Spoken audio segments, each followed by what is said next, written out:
Okay, everyone, next lunch break. That's it now till 7. Straight through to 7. Okay, now, how's the first break? Everyone doing good, yes or no? Yeah. Right, Forex trading secrets.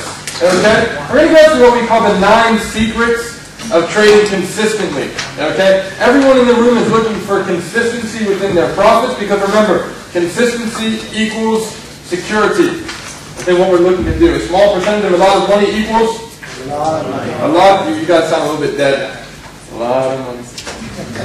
That's normally something fun to say. A lot of money. Okay? So let's look at some Forex trading secrets. I know some of you expressed a few questions and say, hey, no, I'm struggling with this, I'm struggling with that. I'm around during the breaks. Have a chat. Driving, not a problem at all. Mike is around during the breaks. He's one of the guys trading on the trading floor. Have a chat. Not a problem at all there. But I think what you're going to find is as we go, some of these things are going to be covered over this next session like those bars we were talking about. Okay, so Forex trading secrets. Let's have a look at some of these things. Remember now, this is not yet our strategy. These are things which are going to help us execute the strategy when the time comes. Does that make sense? Okay? Right. First thing we need to understand is our roadmap. What is actually happening? This is very specific for intraday trading. Remember, intraday trading is just simply saying, or basically showing us that we're getting into the trade and out of the trade in exactly the same day. Okay? When we're trading intraday, we need to know where the pivot points are on the charts. We had a brief introduction to where the pivot point was a few minutes ago, before the break. We're going to spend 4 hours tomorrow trading pivot points, but I'm going to kind of take it to another level now, just really get you understanding what a pivot point is and why you need to know where it is. Okay? Professional traders use pivot points to spot key support and resistance levels. So, when we're trading, we understand that this pivot point, which is a line on the screen, which I'm going to show you in a minute here, we expect price to react to it. If price is coming down into it, we expect it to be a level of support, a floor for the price. If price is coming up into it, we expect it to be a ceiling. But the point is that when it hits that, we expect price to react to it. And if there's something on the chart which is saying, hey, price is going to react to it, we need to know where that is and understand what type of trade we should either be in or not be in. Does that make sense? Okay. Key level of support and resistance, one of 2 leading indicators. This is huge. We're going to focus on really 2 indicators over the next 2 days, which are really going to improve or get us to that level of making consistent profit from our trading. Okay? It's really about mastering a few things which are actually very relevant opposed to kind of knowing a little bit about a lot of things. So pivot point is very important. This is what a pivot point is going to look like. Okay? The pivot point, as I said, is the black line running straight through the middle of the screen there. Now, what is the pivot point and really how is it formed? Okay, the pivot point is based off of the previous day's prices. It averages the high, low, and close of the previous day. Whatever price or whatever figure that works out to be, the pivot point is then dropped onto your trading or your charting software.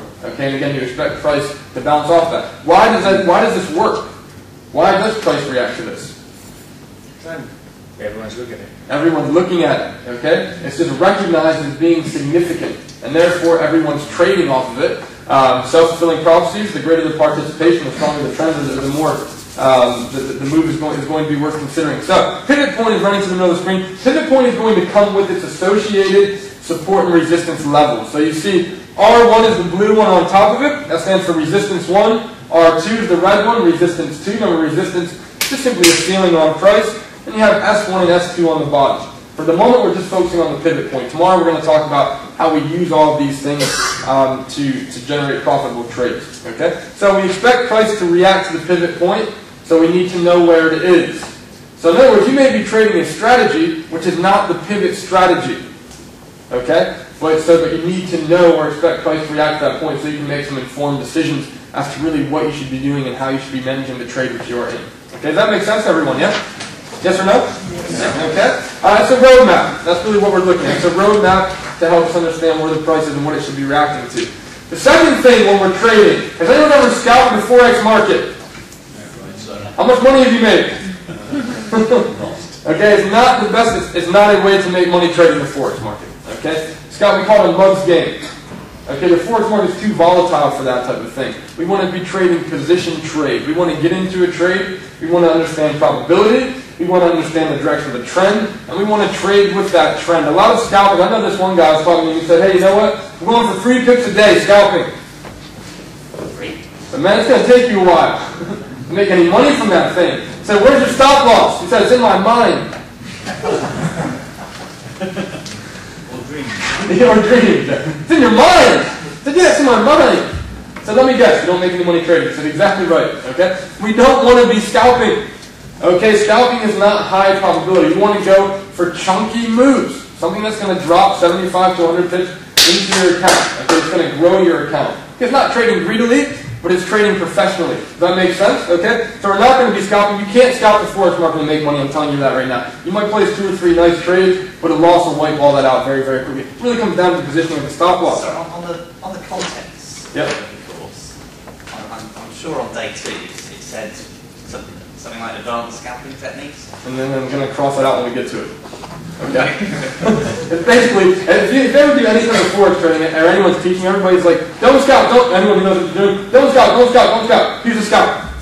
Don't do it. Okay, just understanding what it is. One of the reasons why we'll be showing you what it is so you understand if you start to do it, you don't realize you're doing it. So you say, hold on a minute, this is actually scalping, I'm not going to be doing that. Okay, does that make sense? Yeah. So we're not going to be scalping, we're going to be actively avoiding scalping. Okay, making the decision not to scalp. The other thing we're going to make sure we're doing is not trading against the trend. Okay? Remember, there's no guarantees when we're trading. Everything is probability. When you're working off probability, you need to make sure that you're trading with the highest probability. Does that make sense? So trading with the highest probability means trading with the trend. Think about it like this. If something is falling, what is the highest probability? It's going to keep falling. Okay? If something is going up, highest probability, going to keep going up. Think of it like this. The Forex market, trillions a day, a third of that market is made up of the euro-US dollar. Okay? So think about how much money is being pumped into the euro-US dollar as it's trending down. Trillions. Okay? Do you really want to say, hey, I'm going to go against that. I'd like to go against that trend. Okay? It's like putting your hand up to a tidal wave. Stop! Is it going to stop? Is it going to stop? No. You put your hand up to a tidal wave, you're going to get wiped out. Okay? We're always trading with the trend because it's probability. It's the highest probability for success within our trade. Remember, it's always quantity or quality over quantity. Okay? Next one we want to do. Not trading in no man's land. I'm going to give you a couple different definitions of no man's land as we go over the next couple days. But a very good example of what no man's land is. If you refer back to the pivot chart. Okay, let me take you back a few pages here to the pivot chart. Okay? And this is one description, or really one definition of no man's land. What you're going to get here is more of the practical. As we go, I'm going to give you more of the principle behind what no man's land actually is, and then a few more practical implications of not trading in no man's land and what it looks like. Trading in no man's land means this. When you're entering a pivot trade, the pivot point, that determines our entry. So if we're going short, when price comes down through the pivot point, that's when we're going to enter the trade. Okay? The blue line at the bottom when we're going short, S1, that's going to determine our take profit. That's where we exit the trade with money in our accounts. Okay? No man's land is in the middle here. Okay? You're not ever going to want to be entering trades in the middle between the pivot point and S1. Because you've pretty much missed the move at that point. Not only that, if the move does come against you, okay, with regards to the placement of your stop loss, which we're going to talk about a lot tomorrow, you're going to end up losing far more if you lose on the trade than you would make if you won on the trade. Because let's say, for instance, you're entering the trade in here, and you're shooting for this point in terms of your profit, and your stop loss is up here somewhere. Well, if it works for you, hey, made a couple pips.